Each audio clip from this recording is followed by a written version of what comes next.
Nangyari sa katapusan ng 2 taong ganap na si Faraon ay nanaginip at narito na siya'y nakatayo sa tabi ng ilog. At narito may nagsiahon sa ilog na 7 bakang magagandang anyo at matatabang laman at nanginain sa talahiban. At narito na ibang 7 baka na nagsiahon sa ilog na nasa likuran nila, mga pangit na anyo at payat, at nagsihinturo-on sa tabi ng mga unang baka sa tabi ng ilog.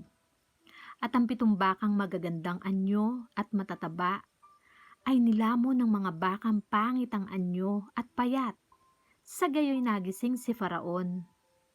At siya'y natulog at nanaginip na bilang ikalawa. At narito, may sumupling na 7 uhay na mabibintog at mabubuti, na may isa lamang tangkay. At narito, may 7 uhay na payat at tinutuyo ng hanging silanganan na nagsitubong kasunod ng mga yaon. At nilamon ng mga uhay na payat ang 7 uhay na mabibintog at malulusog.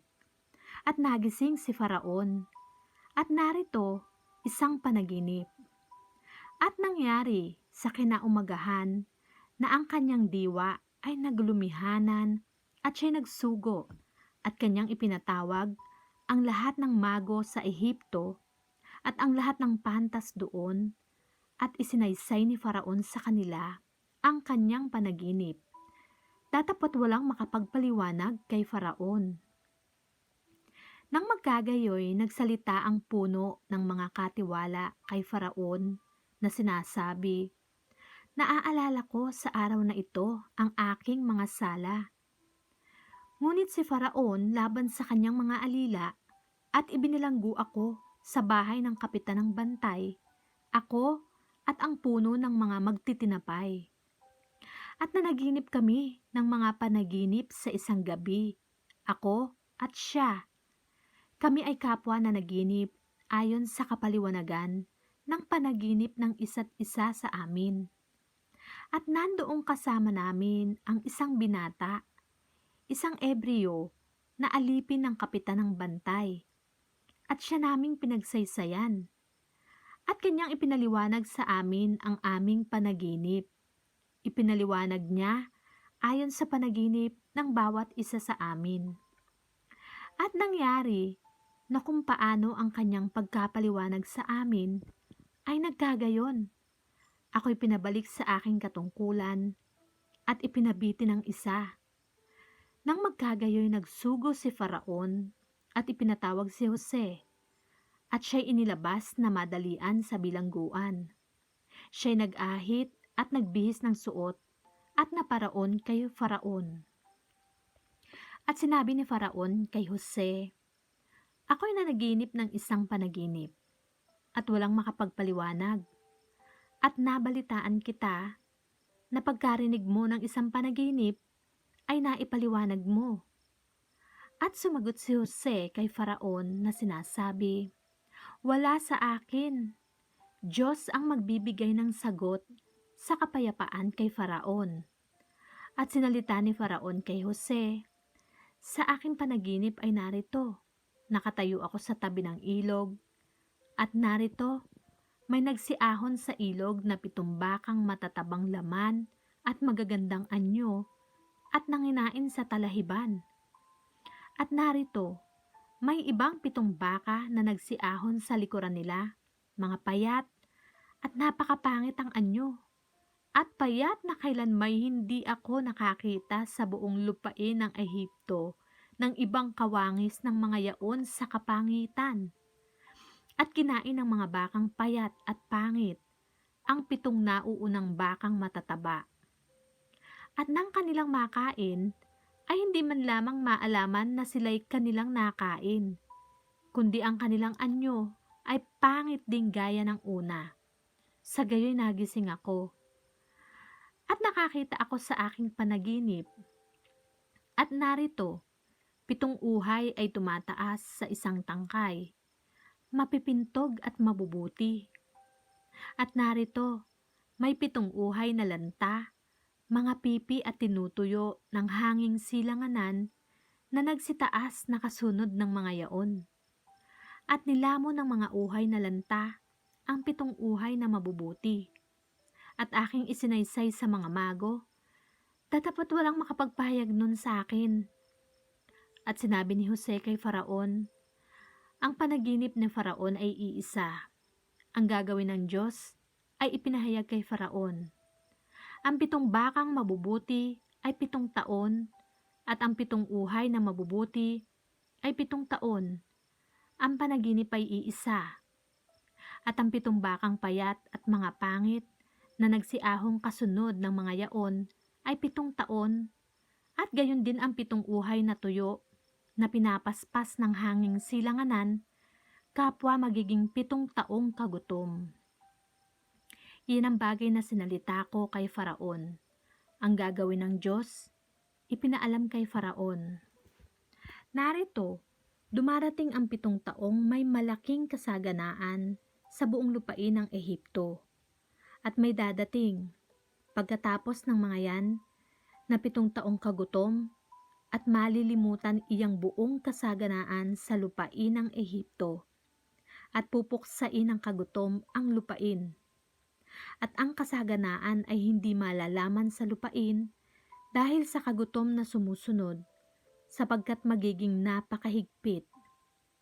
At kaya't ipinag-ibayo ang panaginip kay Faraon na makalawa, ay sapagkat bagay na itinatag ng Diyos at papangyayarihing madali ng Diyos. Ngayon nga'y humanap si Faraon ng isang taong matalino at pantas, at ilagay sa lupain ng Ehipto. Gawing ganito ni Faraon, at maglagay ng mga tagapamahala sa lupain, na paglimahing bahagi ang lupain ng Ehipto sa loob ng 7 taon ng kasaganaan. At kanilang tipunin ang lahat ng pagkain nitong mabubuting taon na dumarating, at magkamalig ng trigo sa kapangyarihan ng kamay ni Faraon, na pinakapagkain sa mga bayan at ingatan. At ang pagkain ay kamaligin na itaan sa lupain sa 7 taong kagutom na mangyayari sa lupain ng Ehipto, upang huwag mapuksa ang lupain sa kagutom. At ang bagay ay minabuti ng mga mata ni Faraon, at ang mga mata ng kanyang mga lingkod. At sinabi ni Faraon sa kanyang mga lingkod, makakasumpong kaya tayo ng isang gaya nito, na taong kinakasihan ng Espiritu ng Diyos? At sinabi ni Faraon kay Jose, yamang ipinapabatid sa iyo ng Diyos, ang lahat ng ito ay walang matalino o pantas na gaya mo. Ikaw ay magpupuno sa aking bahay, at ayon sa iyong salita ay pamamahalaan mo ang aking buong bayan. Sa luklukang hari lamang magiging mataas ako sa iyo. At sinabi ni Faraon kay Jose, tingnan mo, ikaw ay inilagay ko sa buong lupain ng Ehipto. At inalis ni Faraon sa kamay niya ang kanyang tandang singsing, at inilagay sa kamay ni Jose. At siya'y sinuotan ng magandang lino, at nilagyan siya ng isang kwintas na ginto sa palibot ng kanyang leeg. At siya'y pinasakay niya sa 2 karo na tinatangkilik ni Faraon, at isinisigaw sa unahan niya, lumuhod kayo, at inihilal siya na puno sa buong lupain ng Ehipto. At sinabi ni Faraon kay Jose, ako'y si Faraon, at kung wala ka ay hindi magtataas ang sinumang tao ng kanyang kamay o ng kanyang paa sa buong lupain ng Ehipto. At pinangalanan ni Faraon si Jose na Zaphnat Paaneya, at ibinigay na asawa sa kanya si Asenat, na anak ni Potifera, na saserdote saon. At lumabas si Jose sa lupain ng Ehipto. At si Jose ay may 30 taon nang tumayo sa harap ni Faraon na hari sa Ehipto. At si Jose ay umalis sa harap ni Faraon, at nilibot ang buong lupain ng Ehipto. At sa 7 taong sagana ay nagdulot ang lupa ng sagana. At tinipon ni Jose ang lahat ng pagkain sa 7 taon na tinamo sa lupain ng Ehipto. at inimbak ang nangasabing pagkain sa mga bayan, na ang pagkain sa bukid na nasa palibot ng bawat bayan ay inimbak sa bawat kinauukulanding bayan. At si Jose ay nagkamalig ng trigo na parang buhangin sa dagat na napakarami hanggang sa hindi nabilang sapagkat walang bilang. At bago dumating ang taong kagutom, ay ipinanganak kay Jose ang dalawang lalaki na ipinanganak sa kanya ni Asenat na anak ni Potifera na saserdote sa On. At tinawag ni Jose ang pangalan ng panganay na Manases sapagkat anyay ipinalimot ng Diyos sa akin ang lahat ng aking kapagalan at ang buong bahay ng aking ama. At ang ipinangalan sa ikalawa ay Ephraim, sapagkat ako'y pinalago ng Diyos sa lupain ng aking kadalamhatian. At ang 7 taon ng kasaganaan na nagkaroon sa lupain ng Ehipto ay natapos. At ang 7 taon ng kagutom ay nagpasimulang dumating, ayon sa sinabi ni Jose. At nagkagutom sa lahat ng lupain, datapwat sa buong lupain ng Ehipto ay may tinapay. At nang ang buong lupain ng Ehipto ay magutom, ay dumaing ng tinapay ang bayan kay Faraon.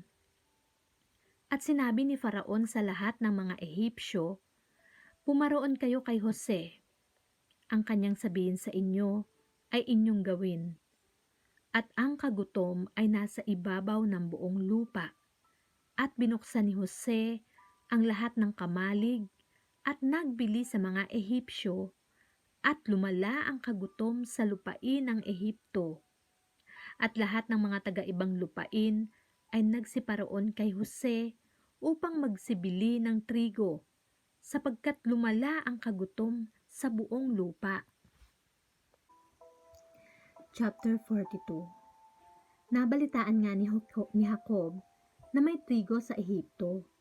At sinabi ni Jacob sa kanyang mga anak, bakit kayo nangagtitinginan? At kanyang sinabi, narito, aking narinig na may trigo sa Ehipto. Bumaba kayo roon at bumili kayo roon ng saganang atin, upang tayo'y mabuhay at huwag mamatay. At ang 10 kapatid ni Jose ay bumaba na bumili ng trigo sa Ehipto.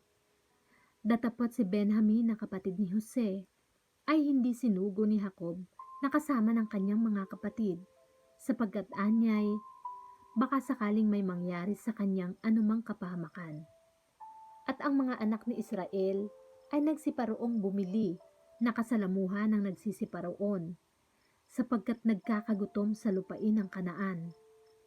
At si Jose ang tagapamahala sa lupain, siya ang nagbibili ng trigo sa lahat ng mga tao sa lupain, at nagsidating ang mga kapatid ni Jose at nangagpatira pa sa kanya na ang kanilang mga mukha ay pasubasob. At nakita ni Jose ang kanyang mga kapatid at kanyang nangakilala. Datapwat siya'y nagkunwaring iba sa kanila at sila'y kinausap niya ng magilas. At sinabi sa kanila, saan kayo nagsipanggaling? At sinabi nila, sa lupain ng Kanaan, upang bumili ng pagkain. At nakilala ni Jose ang kanyang mga kapatid, datapwat hindi nila siya nakilala. At naalala ni Jose ang mga panaginip na kanyang napanaginip tungkol sa kanila, at sa kanila'y sinabi, kayo'y mga tiktik upang tingnan nyo ang kahubaran ng lupain, kaya kayo naparito.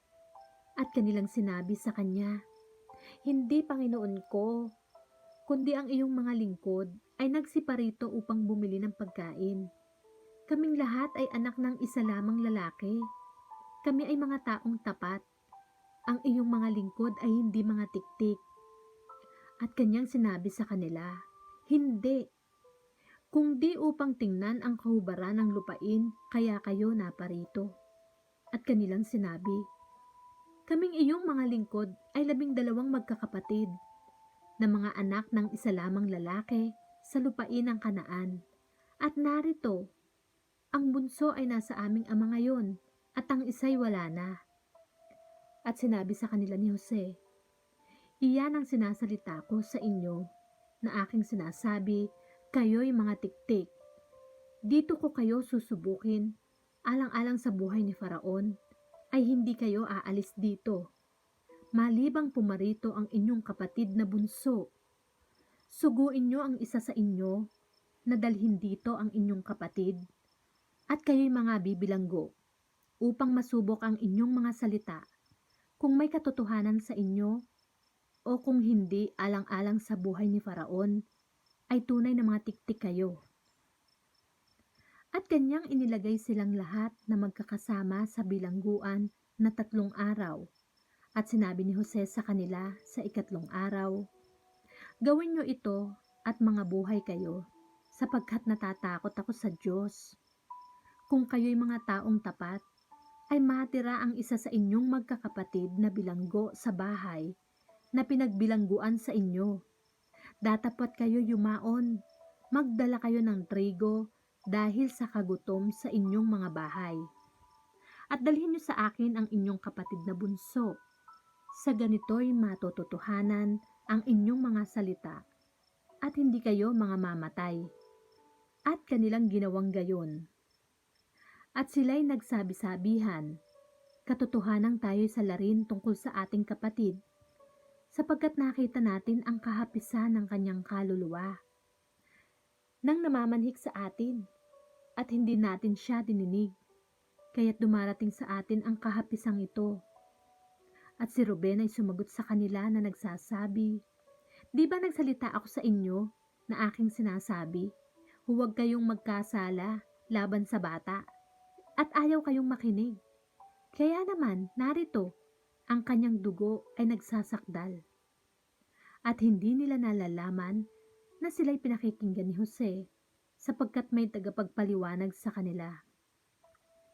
At siya'y humiwalay sa kanila at umiyak, at siya'y bumalik sa kanila. At sila'y kinausap at kinuha sa kanila si Simeon, at siya'y tinalian sa harap ng kanilang mga mata. Nang magkagayoy ipinag-utos ni Jose na punuin ang kanilang mga bayong ng trigo at ibalik ang salapi ng bawat isa sa kani-kanyang bayong, at sila'y bigyan ng mababaon sa daan, at ginawa sa kanilang gayon. At kanilang pinasana ng trigo ang kanilang mga asno, at sila yumaon mula roon. At pagbubukas ng isa ng kanyang bayong upang bigyan ng pagkain ang kanyang asno sa tuluyan, ay nakita niya ang kanyang salapi, at narito, nasa labi ng kanyang bayong. At sinabi niya sa kanyang mga kapatid, ang salapi ko ay nasa uli, at narito, nasa aking bayong. At kumutob ang kanilang puso at nangagtinginan na nanginginig, na nagsasabihan, ano itong ginawa ng Diyos sa atin? At sila'y dumating kay Jacob na kanilang ama sa lupain ng Kanaan, at isinaysay nila sa kanya ang lahat ng nangyari sa kanila, na sinasabi, ang lalaking Panginoon sa lupaing yaon ay kinausap kami na magilas, at inari kaming mga tiktik sa lupain. At aming sinabi sa kanya, kami ay mga taong tapat, hindi kami mga tiktik. Kami ay 12 magkakapatid na mga anak ng aming ama. Ang isa'y wala na, at ang bunso ay nasa aming ama ngayon sa lupain ng Kanaan.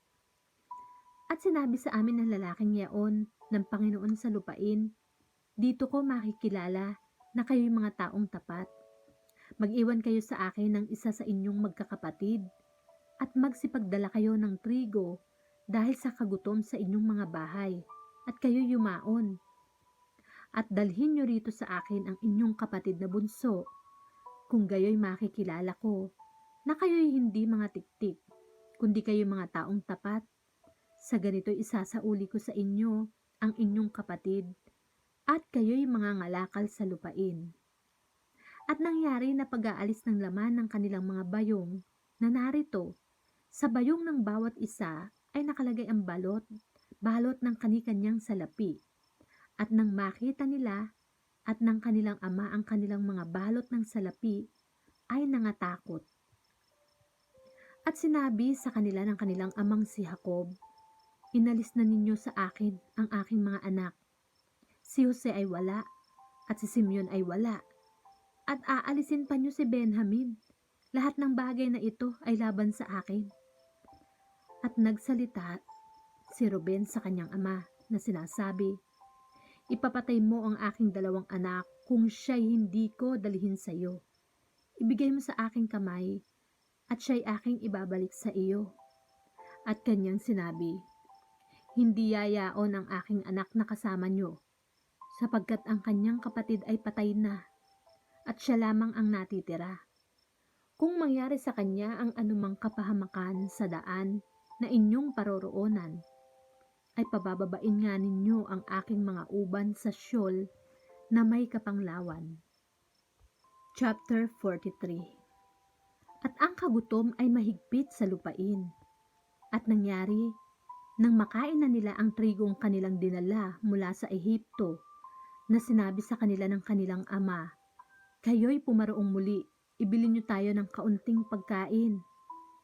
At si Huda ay nagsalita sa kanya na sinasabi, ipinahayag sa aming mahigpit ng lalaking yaon na sinasabi, hindi nyo makikita ang aking mukha maliban na ipagsama nyo ang inyong kapatid. Kung pasasamahin mo sa amin ang aming kapatid, ay bababa kami at ibibili ka namin ng pagkain. Datapwat kung hindi mo papaparoonin, ay hindi kami bababa. Sapagkat sinabi sa amin ng lalaking yaon, hindi nyo makikita ang aking mukha malibang kasama nyo ang inyong kapatid. At sinabi ni Israel, bakit nyo ako ginawa ng masama na inyong sinabi sa lalaki na mayroon pa kayong ibang kapatid? At kanilang sinabi, itinanong kami ng buong siyasa tungkol sa amin at tungkol sa aming kamag-anakan, na sinasabi, buhay pa ba ang inyong ama? May iba pa ba kayong kapatid? At isinaysay namin sa kanya, ayon sa mga salitang ito. Saan namin malalaman? Kanyang sasabihin, ibababa niyo rito ang inyong kapatid. At sinabi ni Huda kay Israel na kanyang ama, pasamahin mo sa akin ang bata at kami ay magsisitindig at magsisiyaon upang tayo mabuhay at huwag mamatay, kami at ikaw at gayon din ang aming mga bata. Ako ang mananagot sa kanya. Sa aking kamay hahanapin mo siya. Kung hindi ko ibalik sa iyo at ilagay sa harap mo, ay pasanin ko ang sala, magpakailan paman. Sapagkat kung hindi tayo nagluwat, ay nakapagbalik na kaming makalawa. At sinabi sa kanila ng kanilang amang si Israel, kung gayon, ngayoy gawin nyo ito, magdala kayo sa inyong bayong ng mga piling bunga ng lupain, at dalhan nyo ang lalaking yaon ng kaloob, ng kaunting balsamo at kaunting pulot, pabango at mira, mga pili at almendras. At magdala kayo ng ibayong halaga ng salapi sa inyong kamay, at ang salaping nabalik sa labi ng inyong mga bayong ay dalhin niyong muli sa inyong kamay, marahil ay kalituhan. Dalhin din niyo ang inyong kapatid, at magtindig kayo, at pumaroon kayong muli sa lalaking yaon. At pagkalooban nawa kayo ng Diyos na makapangyarihan sa lahat, ng kaawaan sa harap ng lalaking yaon, upang isauli sa inyo ang inyong isang kapatid at si Benjamin. At kung mawalan ako ng mga anak, ay mawalan ako. At dinala ng mga lalaki ang kaloob na yaon, at iba yung halaga ng salapi ang dinala sa kanilang kamay, at si Benjamin, at nagsipagtindig, at nagsibaba sa Ehipto, at nagsiharap kay Jose. At nang makita ni Jose si Benjamin na kasama nila, ay sinabi niya sa katiwala ng kanyang bahay, dalhin mo ang mga lalaking yan sa bahay, at magpatay ka ng mga hayop, at ihanda mo, sapagkat ang mga lalaking yan ay magsisipananghaling kasalo ko. At ginawa ng lalaki ang ayon sa iniutos sa kanya ni Jose, at dinala ng katiwala ang mga lalaking yaon sa bahay ni Jose. At ang mga lalaki ay nangatakot, sapagkat sila'y dinala sa bahay ni Jose. Kanilang sinabi, dahil sa salaping isinauli sa ating mga bayong nung una, ay dinala tayo rito, upang hanapan tayo ng dahilan, at tayo'y ibagsak niya, at tayo'y ariin niyang mga pati ng ating mga asno. At sila'y nagsilapit sa katiwala ng bahay ni Jose at kinausap nila sa pintuan ng bahay at sinabi nila, "O Panginoon ko, tunay na kami ay bumaba ng una na bumili ng pagkain. At nangyari, nang dumating kami sa tuluyan na binuksan namin ang aming mga bayong at narito, ang salapi ng bawat isa sa amin ay nasa labi ng kani-kanyang bayong. Ang salapi namin sa tunay na timbang at aming muling dinala sa aming kamay. At nagdala kami ng ibang salapi sa aming kamay upang ibili ng pagkain. Hindi namin nalalaman kung sino ang naglagay ng aming salapi sa aming mga bayong."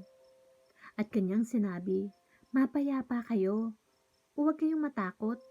Ang Diyos nyo at ang Diyos ng inyong Ama ang nagbigay sa inyo ng kayamanang natatago sa inyong mga bayong.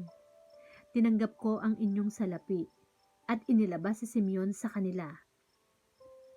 At dinala ng katiwala ang mga lalaki sa bahay ni Jose at sila'y binigyan ng tubig at nangaghugas ng kanilang mga paa at binigyan ng pagkain ang kanilang mga asno at kanilang inihanda ang kaloob sa pagdating ni Jose sa tanghali sapagkat kanilang narinig na doon sila magsisikain ng tinapay.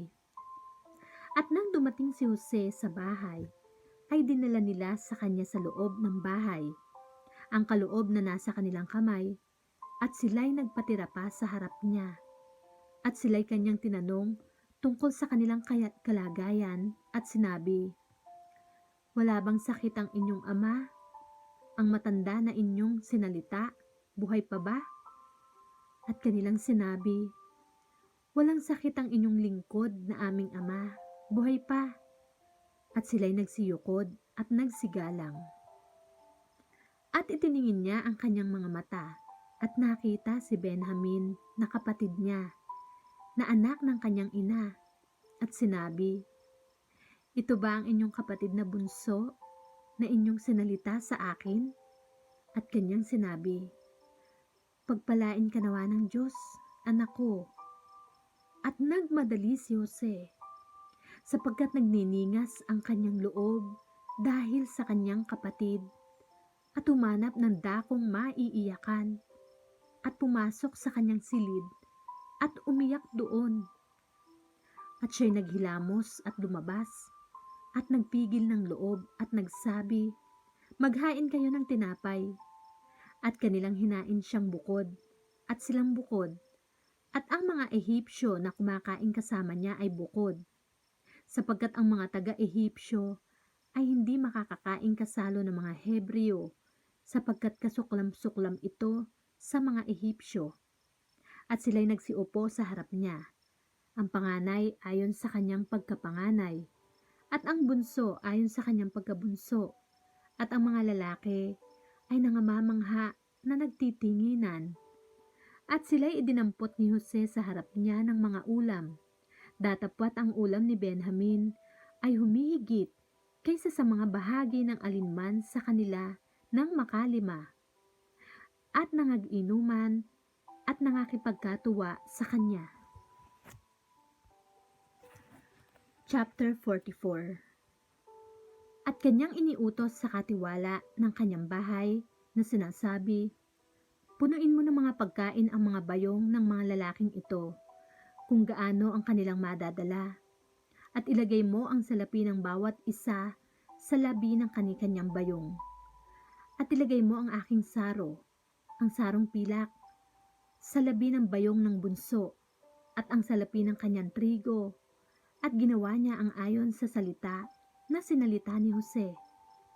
At pagliliwanag ng kinaumagahan, ay pinagpaalam ang mga lalaki, sila at ang kanilang mga asno. Nang sila'y mga kalabas na sa bayan, at hindi pa sila nalalayo, ay sinabi ni Jose sa katiwala ng kanyang bahay, "Bumangon ka, habulin mo ang mga lalaki.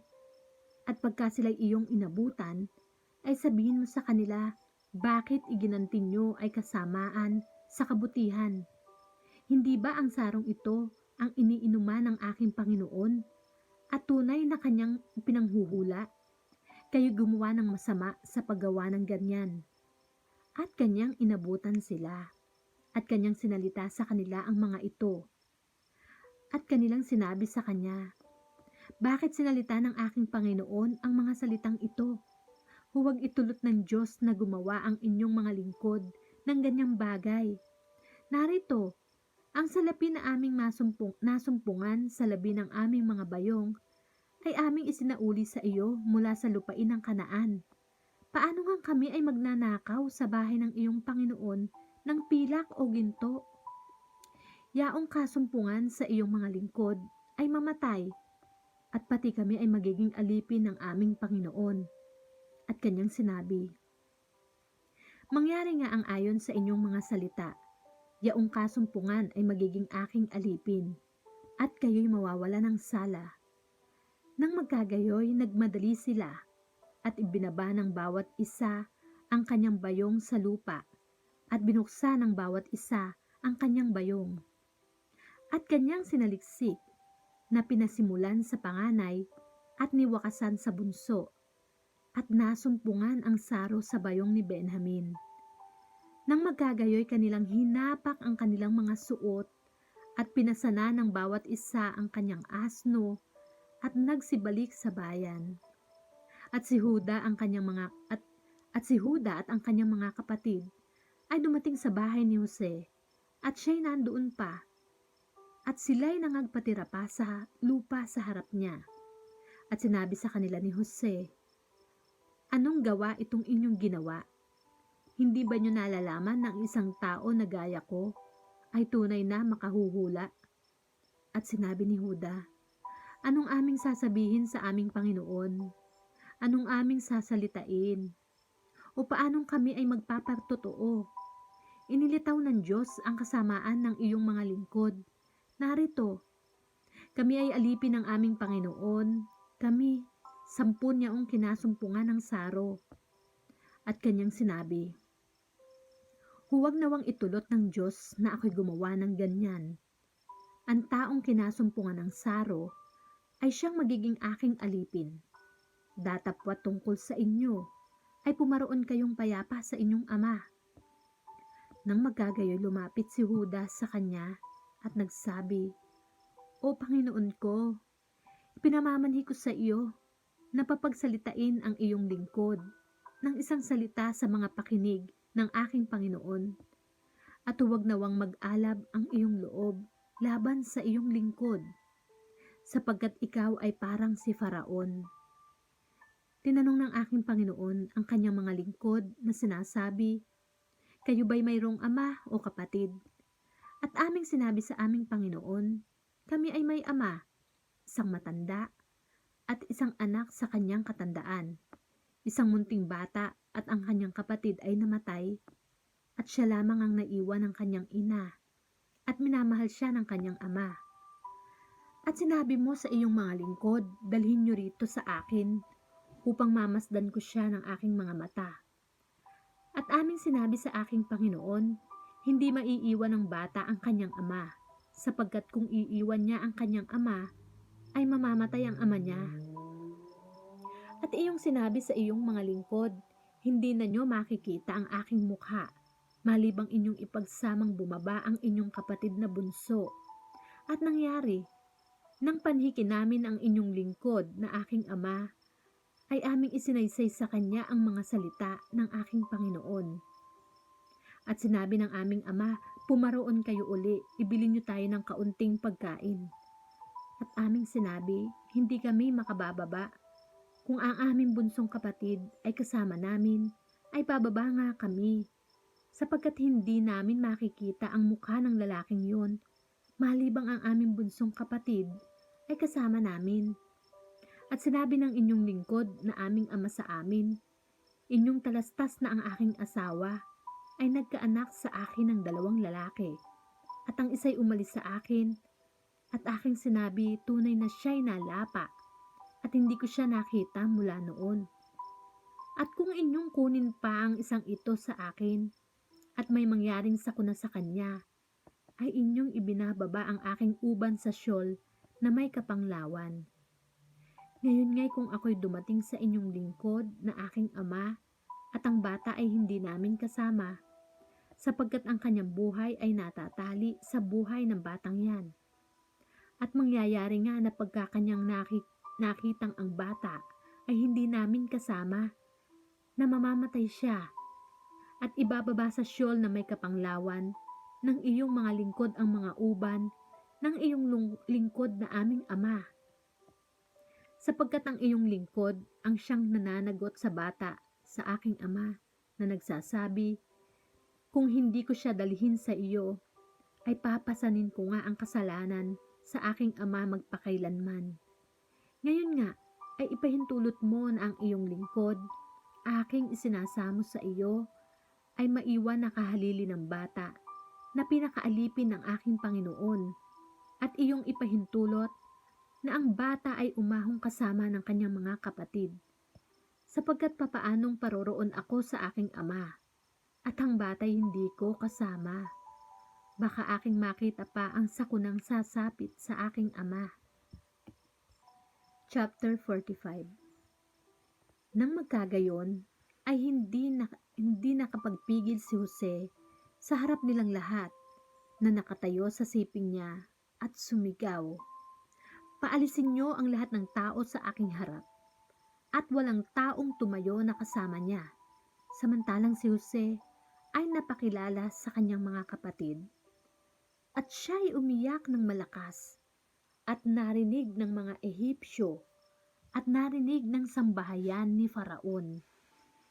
At sinabi ni Jose sa kanyang mga kapatid, "Ako'y si Jose. Buhay pa ba ang aking ama?"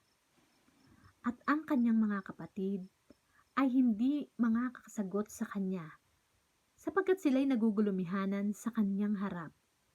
At sinabi ni Jose sa kanyang mga kapatid, "Lumapit kayo sa akin. Isinasamo ko sa inyo." At sila'y lumapit. At kanyang sinabi, "Ako'y si Jose na inyong kapatid, na inyong ipinagbili upang dalhin sa Ehipto. At ngayon huwag kayong magdalamhati o magalit man sa inyong sarili na inyo akong ipinagbili rito, sapagkat sinugo ako ng Diyos sa unahan nyo upang mag-adya ng buhay. Sapagkat may 2 taon nang ang kagutom ay nasa lupain, at may 5 taon pang hindi magkakaroon ng pagbubukid o pag-aaniman. At isinugo ako ng Diyos sa unahan nyo upang papanatilihin kayo pinakalahi sa lupa, at upang iligtas kayong buhay sa pamamagitan ng dakilang pagliligtas. Hindi nga kayo ang nagsugo sa akin dito, kundi ang Diyos, at kanya akong ginawang ama kay Faraon, at Panginoon sa buo niyang bahay, at tagapamahala ng buong lupain ng Ehipto. Magmadali kayo at pumaroon kayo sa aking ama at sabihin sa kanya, ganito ang sabi ng iyong anak na si Jose, ginawa akong Panginoon ng Diyos sa buong Ehipto. Pumarito ka sa akin, huwag kang magluwat. At ikaw ay tatahan sa lupain ng Gosen, at malalapit ka sa akin, ikaw at ang iyong mga anak, at ang mga anak ng iyong mga anak, at ang iyong mga kawan, at ang iyong mga bakahan, at ang iyong buong tinatangkili. At dooy kakandilihin kita, sapagkat may 5 taong kagutom pa. Baka ikaw ay madukha, ikaw at ang iyong sambahayan, at ang lahat ng iyo. At narito, nakikita ng inyong mga mata at ng mga mata ng aking kapatid na si Benjamin, na ang aking bibig ang nagsasalita sa inyo. At inyong sasaysayin sa aking ama ang aking buong kaluwalhatian sa Ehipto, at ang inyong buong nakita. At kayo'y magmamadali, at inyong ibababa rito ang aking ama." At siya'y humilig sa liig ng kanyang kapatid na si Benjamin, at umiyak. At si Benjamin ay umiyak sa ibabaw ng kanyang liig. At kanyang hinagkan ang lahat niyang kapatid, at umiyak sa kanila, at pagkatapos ay nakipagsalitaan sa kanya ang kanyang mga kapatid. At ang kabantugang yaon ay naibalita sa sambahayan ni Faraon na sinasabi, Nagsidating ang mga kapatid ni Jose at ikinalugod ni Faraon at ng kanyang mga lingkod. At sinabi ni Faraon kay Jose, "Sabihin mo sa iyong mga kapatid, ito'y gawin nyo. Pasanan nyo ang inyong mga hayop at kayo yumaon, umuwi sa lupain ng Kanaan.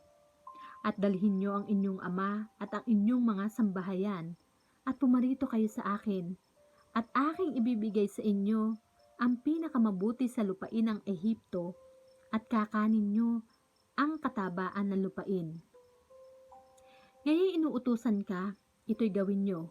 Kumuha kayo ng mga kariton sa lupain ng Ehipto para sa inyong mga bata at sa inyong mga asawa. At dalhin nyo rito ang inyong ama at kayo'y pumarito. Huwag din nyong lingapin ang inyong pag-aari dahil sa ang buti ng buong lupain ng Ehipto ay inyo." At ginawang gayon ng mga anak ni Israel at binigyan sila ni Jose ng mga kariton ayon sa utos ni Faraon at sila'y binigyan ng mababaon sa daan.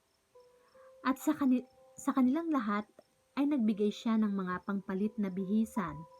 Ngunit kay Benjamin ay nagbigay siya ng 300 putol na pilak at 5 pangpalit na bihisan.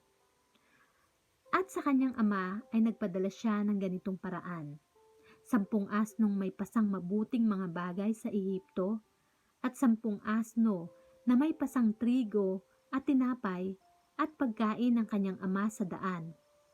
Sa ganito ay kanyang pinagpaalam ang kanyang mga kapatid at sila yumaon at kanyang sinabi sa kanila, "Huwag kayong magkaalit sa daan."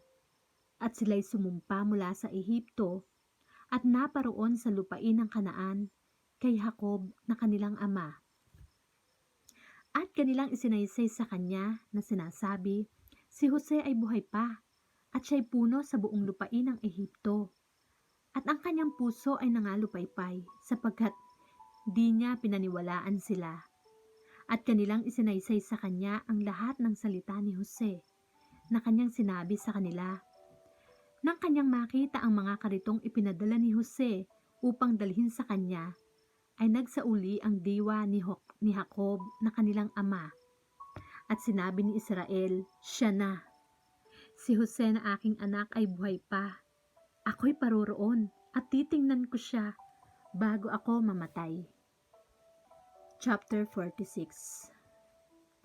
At si Israel ay naglakbay na dala ang lahat niyang tinatangkilik at napasa Berseba at naghandog ng mga hain sa Diyos ng kanyang amang si Isaac. At kinausap ng Diyos si Israel sa mga panaginip sa gabi at sinabi, "Jacob, Jacob." At sinabi niya, "Narito ako." At kanyang sinabi, "Ako'y Diyos, ang Diyos ng iyong ama. Huwag kang matakot na bumaba sa Ehipto, sapagkat dooy gagawin kitang isang dakilang bansa. Ako'y bababang kasama mo sa Ehipto, at tunay na iaahon kita uli at ipapatong ni Jose ang kanyang kamay sa iyong mga mata." At bumangon si Jacob mula sa Berseba at dinala ng mga anak ni Israel si Jacob na kanilang ama at ang kanilang mga bata at ang kanilang mga asawa sa mga kariton na ipinadala ni Faraon kay Jacob. At kanilang dinala ang kanilang mga hayop at ang kanilang mga pag-aari na kanilang inimpok sa lupain ng Kanaan at napa sa Ehipto si Jacob at ang buong binhi niya na kasama niya. Ang kanyang mga anak na lalaki at babae at ang mga anak na lalaki at babae ng kanyang mga anak na kasama niya at ang kanyang buong binhi ay dinala niya kasama niya sa Ehipto. At ito ang mga pangalan ng mga anak ni Israel na napa sa Ehipto, ni Jacob at ng kanyang mga anak. Si Ruben na anak na panganay ni Jacob, at ang mga anak ni Ruben, si Hanok at si Falu, at si Hezron at si Carmi. At ang mga anak ni Simeon, si Jemuel, at si Hamin, at si Ohad, at si Hakin, at si Zohar, at si Saul na anak ng isang babaeng taga-Kanaan. At ang mga anak ni Levi, si Gerson, si Koat, at si Merari. At ang mga anak ni Huda, si at si Onan, at si Sela, at si Fares, at si Zara, Ngunit si at si Onan ay namatay sa lupain ng Kanaan. At ang mga anak ni Fares, si Hezron at si Hamul. At ang mga anak ni Isakar, si Tola at si Fuwa at si Hob at si Simron. At ang mga anak ni Zabulon, si Sered at si Elon at si Halil. Ito ang mga anak ni Leah na kanyang ipinanganak kay Jacob sa Padan Aram. 10 ng kanyang anak na babaeng si Dina. Ang lahat ng taong kanyang mga anak na lalaki at babae ay 33. At ang mga anak ni Gad, si Sivion at si Agi, si Suni at si Esbon, si Heri at si Arodi at si Areli. At ang mga anak ni Aser, si Himna at si Ushwa at si Iswi at si Beria at si Sera na kanilang kapatid na babae. At ang mga anak ni Beria, si Heber at si Malkel. Ito ang mga anak ni Zilpa na siyang ibinigay ni Laban kay Leah na kanyang anak na babae. At ang mga ito ay kanyang ipinanganak kay Jacob na 16 na tao. Ang mga anak ni Raquel na asawa ni Jacob, si Jose at si Benjamin. At kay Jose ay pinanganak sa lupain ng Ehipto si Manases at si Ephraim, na ipinanganak sa kanya ni Asenat na anak ni Potifera na saserdote sa On. At ang mga anak ni Benjamin, si Bela at si Besher at si Asbel, si Hera at si Naamon at si Naaman at si Ehi at si Ros, si Mupin at si Hupim at si Ard. Ito ang mga anak ni Raquel na ipinanganak kay Jacob, lahat ay 14. At ang mga anak ni Dan, si Husim. At ang mga anak ni Neftali, si Jazel at si Guni at si Heser at si Shilem. Ito ang mga anak ni Bilha na siyang ibinigay ni Laban kay Raquel na kanyang anak. At ang mga ito ang ipinanganak niya kay Jacob. Lahat na tao ay 7. Lahat na tao na sumama kay Jacob sa Ehipto na nagsilabas sa kanyang mga balakang, bukod pa ang mga asawa ng mga anak ni Jacob, ang lahat na tao ay 66. At ang mga anak ni Jose na ipinanganak sa kanya sa Ehipto ay 2 katao. Ang lahat ng tao sa sambahayan ni Jacob na napa sa Ehipto ay 70. At ipinagpaunan niya si Juda kay Jose upang ituro ang daan na patungo sa Gosen. At sila'y nagsidating sa lupain ng Gosen. At inihanda ni Jose ang kanyang karo at sumampang sinalubong si Israel na kanyang ama sa Gosen. At siya'y humarap sa kanya at yumakap sa kanyang leeg at umiyak sa kanyang leeg na matagal. At sinabi ni Israel kay Jose, "Ngayoy mamamatay na ako, yamang nakita ko na ang inyong mukha, na ikaw ay buhay pa." At sinabi ni Jose sa kanyang mga kapatid at sa sambahayan ng kanyang ama, "Ako'y aahon at aking sasaysayin kay Faraon at aking sasabihin sa kanya, ang aking mga kapatid at ang sambahayan ng aking ama na nangas sa lupain ng Kanaan ay naparito sa akin. At ang mga lalaki ay mga pastor, sapagkat sila'y naging tagapag-alaga ng hayop at kanilang dinala ang kanilang mga kawan at ang kanilang mga bakahan at ang lahat nilang tinatangkilik. At mangyayaring pagkatatawagin kayo ni Faraon at sasabihin, ano ang inyong hanap buhay? Na inyong sasabihin, ang iyong mga lingkod ay naging tagapag-alaga ng hayop mula sa aming pagkabata hanggang ngayon, kami at ang aming mga magulang, upang kayo'y matira sa lupain ng Gosen, sapagkat bawat pastor ay kasuklam-suklam sa mga Ehipsyo." Chapter 47. Nang magkagayoy, pumasok si Jose at isinaysay kay Faraon at sinabi, "Ang aking ama at ang aking mga kapatid at ang kanilang mga kawan at ang kanilang mga bakahan at ang lahat nilang tinatangkilik ay dumating na mula sa lupain ng Kanaan at narito sila'y nasa lupain ng Gosen." At sa kanyang mga kapatid ay nagsama siya ng 5 lalaki at mga iniharap niya kay Faraon. At sinabi ni Faraon sa kanyang mga kapatid, "Ano ang inyong hanap buhay?" At kanilang sinabi kay Faraon, "Ang iyong mga lingkod ay mga pastor, kami at gayon din ang aming mga magulang." At kanilang sinabi kay Faraon, "Upang makipamayan sa bayang ito, ay naparito kami, sapagkat walang makain ang mga kawan ng iyong mga lingkod, dahil sa ang kagutom ay mahigpit sa lupain ng Kanaan. Ngayon nga ay sinasamo namin sa iyo, na pahintulutan mo na ang iyong mga lingkod ay tumahan sa lupain ng Gosen." At sinalita ni Faraon kay Jose na sinasabi, "Ang iyong ama at ang iyong mga kapatid ay naparito sa iyo. Ang lupain ng Ehipto ay nasa harap mo. Sa pinakamabuti sa lupain ay petarihin mo ang iyong ama at ang iyong mga kapatid. Sa lupain ng Gosen patirahin mo sila. At kung may nakikilala kang mga matalinong lalaki sa kanila, ay papamahalain mo sa aking hayop." At ipinasok ni Jose si Jacob na kanyang ama, at itinayo niya sa harap ni Faraon, at binasbasan ni Jacob si Faraon. At sinabi ni Faraon kay Jacob, "Ilan ang mga araw ng mga taon ng iyong buhay?" At sinabi ni Jacob kay Faraon, "Ang mga araw ng mga taon ng aking pakikipamayan ay 130 taon. Kaunti at masasama ang mga naging araw ng mga taon ng aking buhay, at hindi umabot sa mga araw ng mga taon ng buhay ng aking mga magulang sa mga araw ng kanilang pakikipamayan." At binasbasan ni Jacob si Faraon at umalis sa harapan ni Faraon.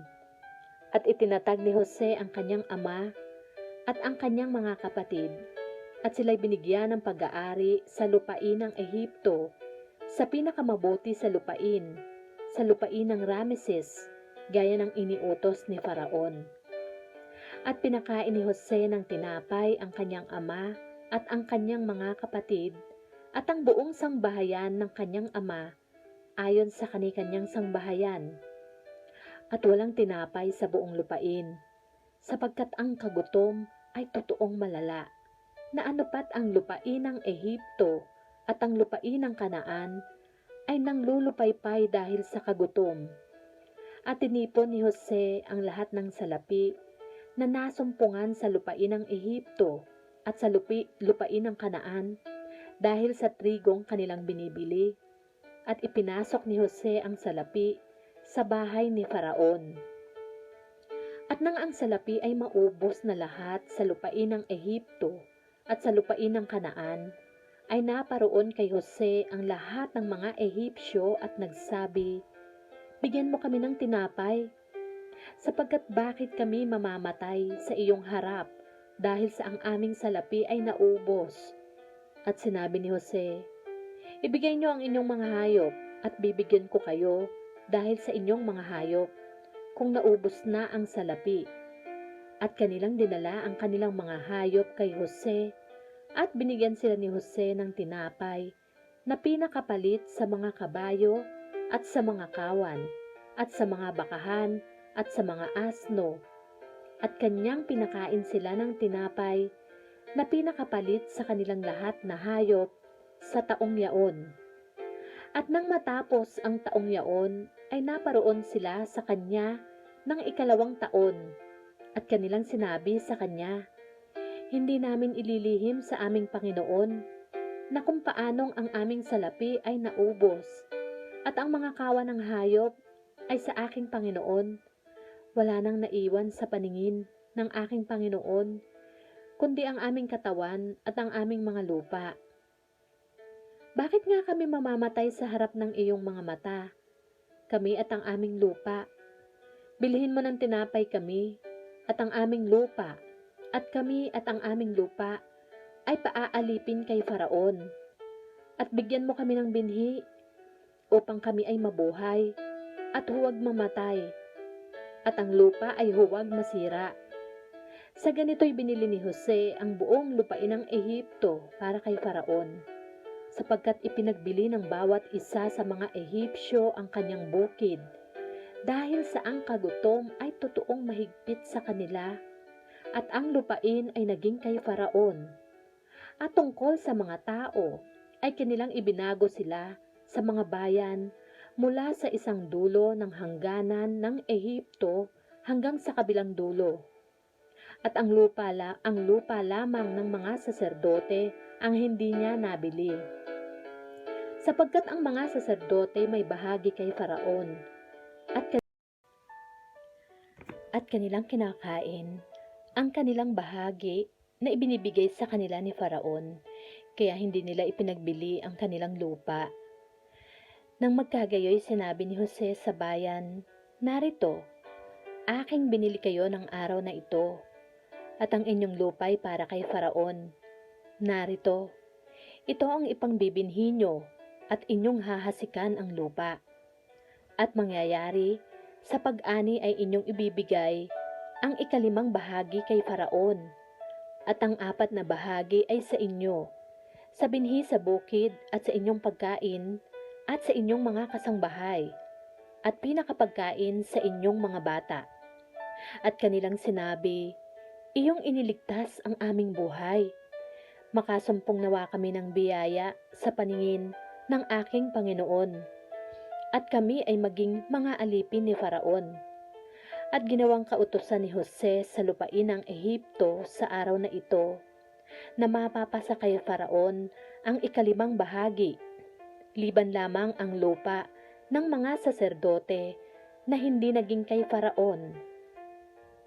At si Israel ay tumahan sa lupain ng Ehipto, sa lupain ng Gosen, at sila'y nagkaroon ng mga pag-aari roon, at pawang sagana at totoong dumami. At si Jacob ay tumira sa lupain ng Ehipto ng 17 taon, kaya't ang mga araw ni Jacob, ang mga taon ng kanyang buhay ay 147 taon.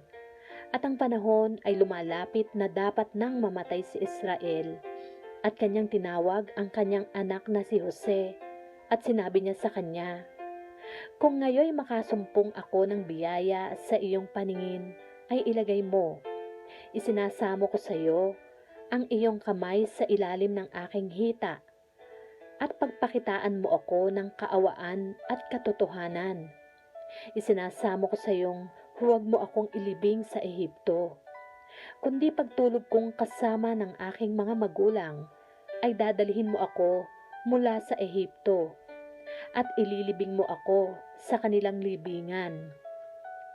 At kanyang sinabi, "Aking gagawin ang gaya ng iyong sabi." At kanyang sinabi, "Sumumpa ka sa akin."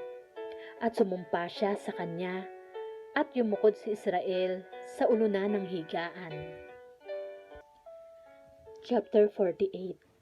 At nangyari, pagkatapos ng mga bagay na ito, na sinabi ng isa kay Jose, "Narito, ang iyong ama ay may sakit," at kanyang ipinagsama ang kanyang 2 anak, si Manases at si Ephraim.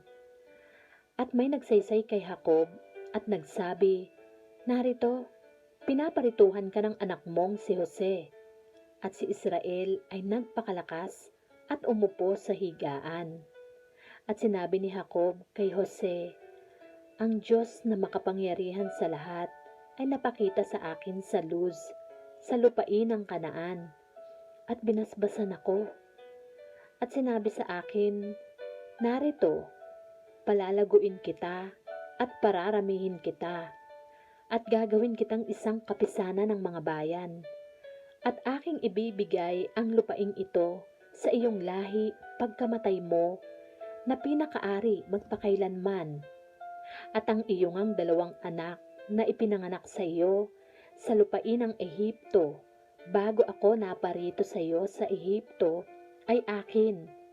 Si Ephraim at si Manases, gaya ni Ruben at ni Simeon, ay magiging akin. At ang iyong mga anak, na iyong mga naging anak na sumunod sa kanila, ay magiging iyo. Sila'y tatawagin ayon sa pangalan ng kanilang mga kapatid sa kanilang mana.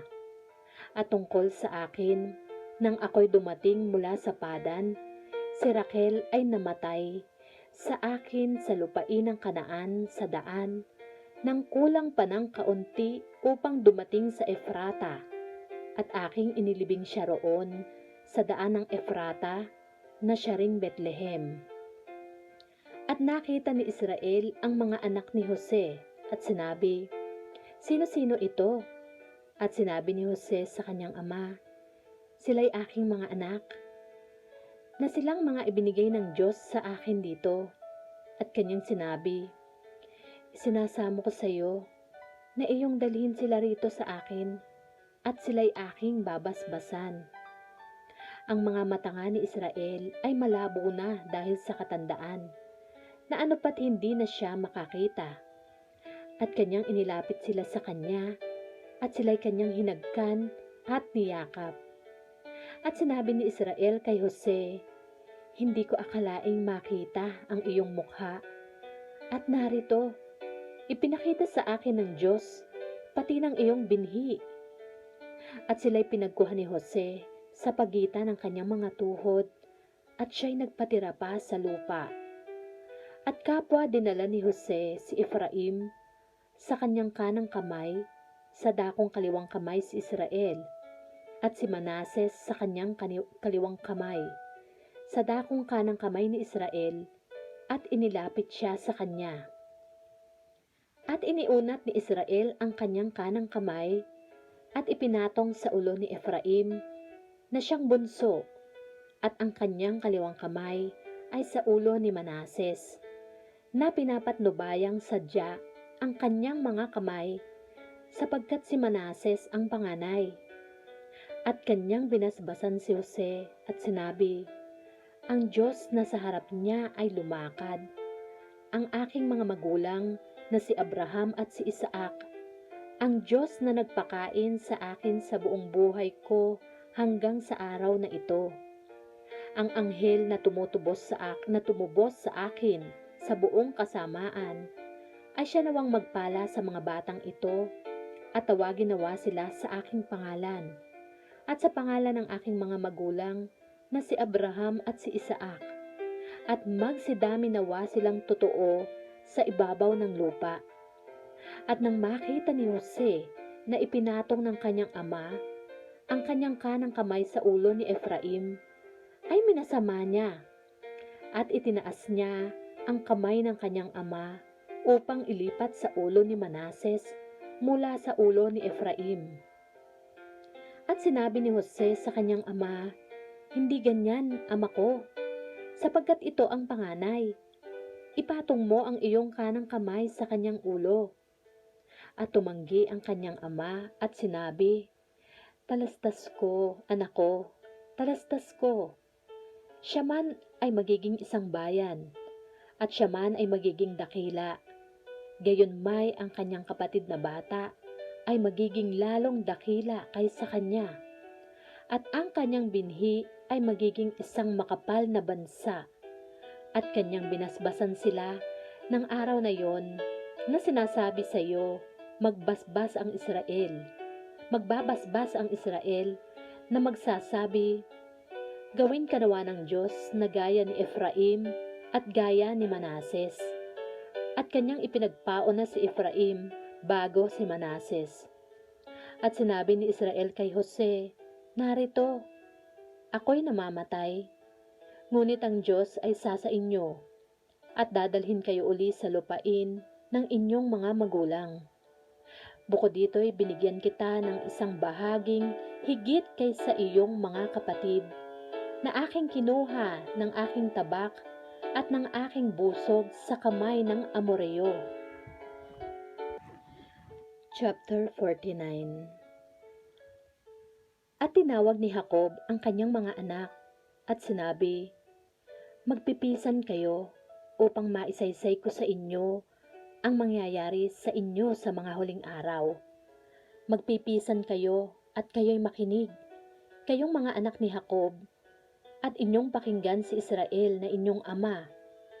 Ruben, ikaw ang aking panganay, ang aking kapangyarihan, at siyang pasimula ng aking kalakasan. Siyang kasakdalan ng kamahalan, at siyang kasakdalan ng kapangyarihan. kumukulong parang tubig na umaawas. Hindi ka magtataglay ng kasakdalan, sapagkat sumampa ka sa higaan ng iyong ama. Hinamak mo nga, sumampa sa aking higaan. Si Simeon at si Levi ay magkapatid. Mga almas na marahas ang kanilang mga tabak. O kaluluwa ko, huwag kang pumasok sa kanilang payo. Sa kanilang kapisanan ay huwag kang makiisa. Kalwalhatian ko, sapagkat sa kanilang galit ay pumatay ng tao, at sa kanilang sariling kalooban ay pumutol ng hita ng baka. Sumpain ang kanilang galit sapagkat mabangis, at ang kanilang pag-iinit sapagkat mabagsik. Aking babahagihin sila sa Jacob, at aking pangangalatin sila sa Israel. Huda, ikaw ay pupurihin ng iyong mga kapatid. Ang iyong kamay ay magpapahinga sa liig ng iyong mga kaaway. Ang mga anak ng iyong ama ay yuyukod sa harap mo. Si Huday isang anak ng leon mula sa panghuhuli. Anak ko, umahon ka. Siya'y yumuko, siya'y lumugmok na parang leon, at parang isang leong babae. Sinong gigising sa kanya? Ang setro ay hindi mahihiwalay sa Huda, ni ang tungkod sa pagkapuno sa pagitan ng kanyang mga paa, hanggang sa ang Shilo ay dumating, at sa kanya tatalima ang mga bansa. Naitatali ang kanyang batang asno sa puno ng ubas, at ang guya ng kanyang asno sa puno ng piling ubas. Nilabahan niya ang kanyang suot sa alak, at ang kanyang damit sa katas ng ubas. Ang kanyang mga mata ay mamumula sa alak, at ang kanyang mga ngipin ay mamumuti sa gatas. Si Zabulon ay tatahan sa daungan ng dagat, at siya'y magiging daungan ng mga sasakyan, at ang kanyang hanggahan ay magiging hanggang Sidon. Si Isakar ay isang malakas na asno na lumulugmok sa gitna ng mga tupahan, at nakakita siya ng dakong pahingahang mabuti at ng lupang kaaya-aya, at kanyang iniyukod ang kanyang balikat upang pumasan at naging aliping mga atag. Si Dan ay hahatol sa kanyang bayan gaya ng isa sa angka ni Israel. Si Dan ay magiging ahas sa daan at ulupong sa landas na nangangagat ng mga sakong ng kabayo, na anupat nahuhulog sa likuran ang sakay niyaon. Aking hinintay ang iyong pagliligtas, O Panginoon. Si Gad ay hahabulin ng isang pulutong, ngunit siya ang hahabol sa kanila. Hinggil kay Aser ay lulusog ang tinapay niya at gagawa ng masasarap na pagkain. Si Neftali ay isang usang babaeng kawala. Siya'y nagbabadya ng maririkit na pananalita. Si Jose ay sangang mabunga na nasa tabi ng bukal. Ang kanyang mga sanga ay gumagapang sa pader.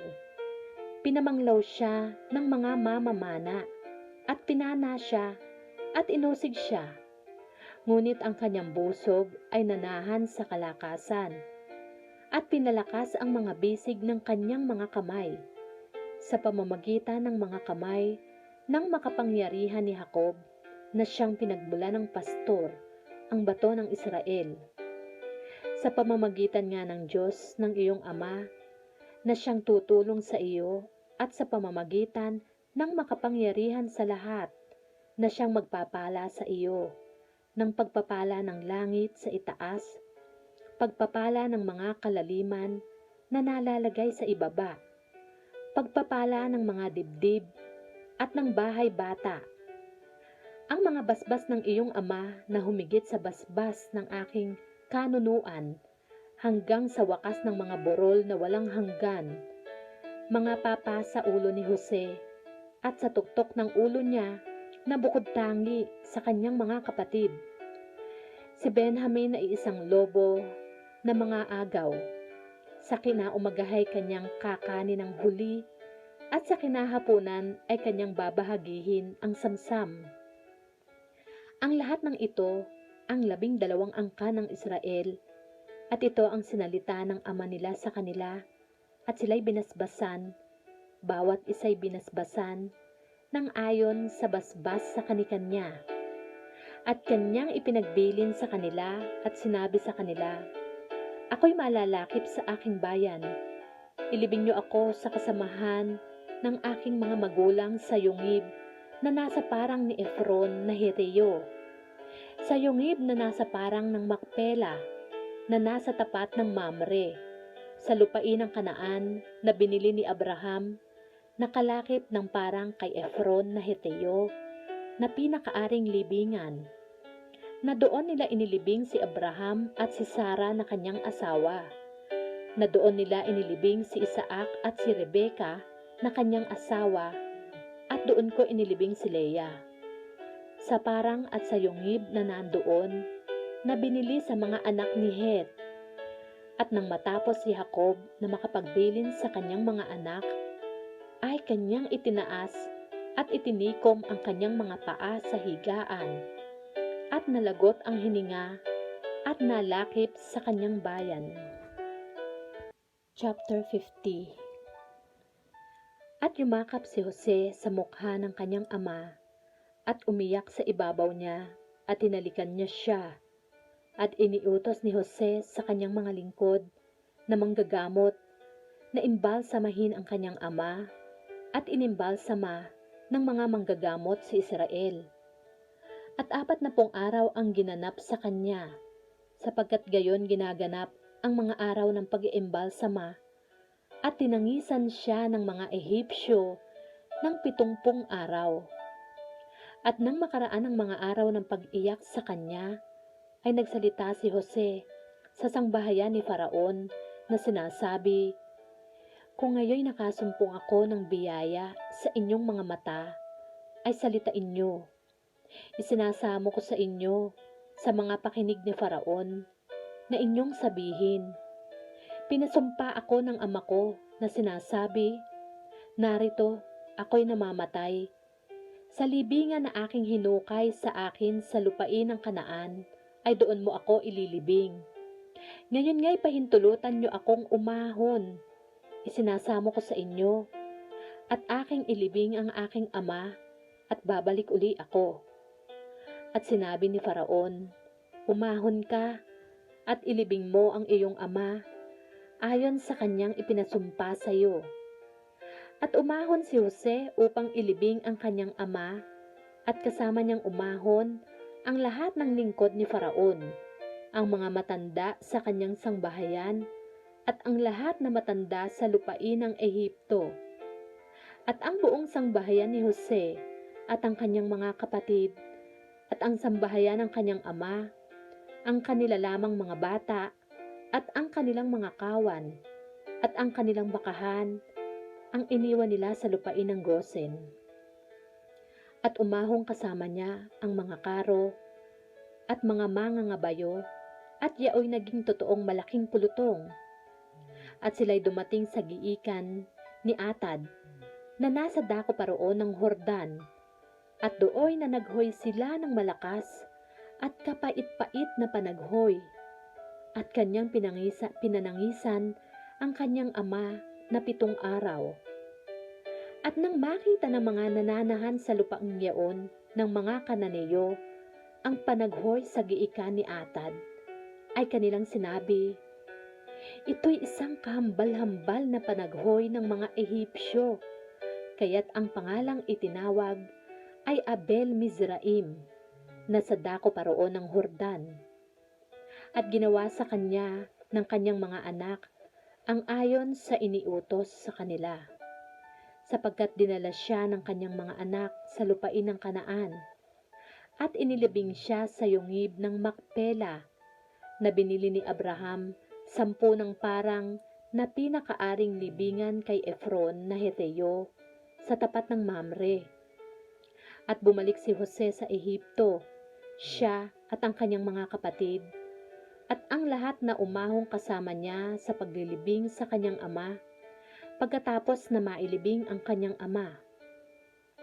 At nang makita ng mga kapatid ni Jose na ang kanilang amay namatay, ay kanilang sinabi, marahil si Jose ay mapupuot sa atin at lubos na gagantihin sa atin ang buong kasamaan na ating ginawa sa kanya.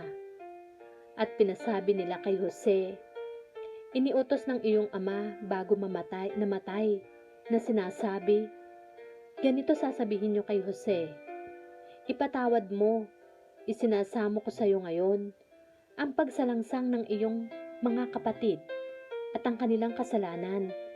At ngayon ay aming isinasamo sa iyo na ipatawad mo ang mga pagsalangsang ng mga lingkod ng Diyos ng iyong ama.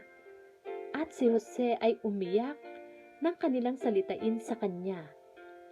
At naparoon ang kanyang mga kapatid naman at nagpatira pa sa harap niya at kanilang sinabi, narito, kaming iyong mga lingkod. At sinabi ni Jose sa kanila, huwag kayong matakot, sapagkat nasa kalagayan ba ako ng Diyos? At tungkol sa inyo, ay inyong ipinalagay na kasamaan laban sa akin. Ngunit ipinalagay ng Diyos na kabutihan upang mangyari ang gaya sa araw na ito, na iligtas ang buhay ng maraming tao. Kaya nga huwag kayong matakot, aking pakakanin kayo at ang inyong mga bata.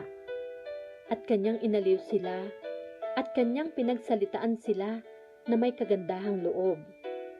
At si Jose ay tumahan sa Ehipto, siya at ang sambahayan ng kanyang ama. At si Jose ay nabuhay na 110 taon. At nakita ni Jose ang mga anak ni Efraim hanggang sa 3 sali ng lahi. Ang mga anak man ni Makir na anak ni Manases ay ipinanganak sa mga tuhod ni Jose.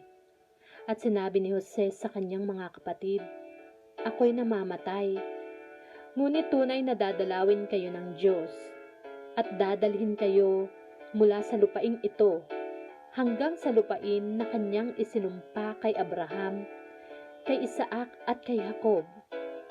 At ipinasumpa ni Jose sa mga anak ni Israel na sinasabi, tunay na dadalawin kayo ng Diyos at inyong iaahon ang aking mga buto mula rito.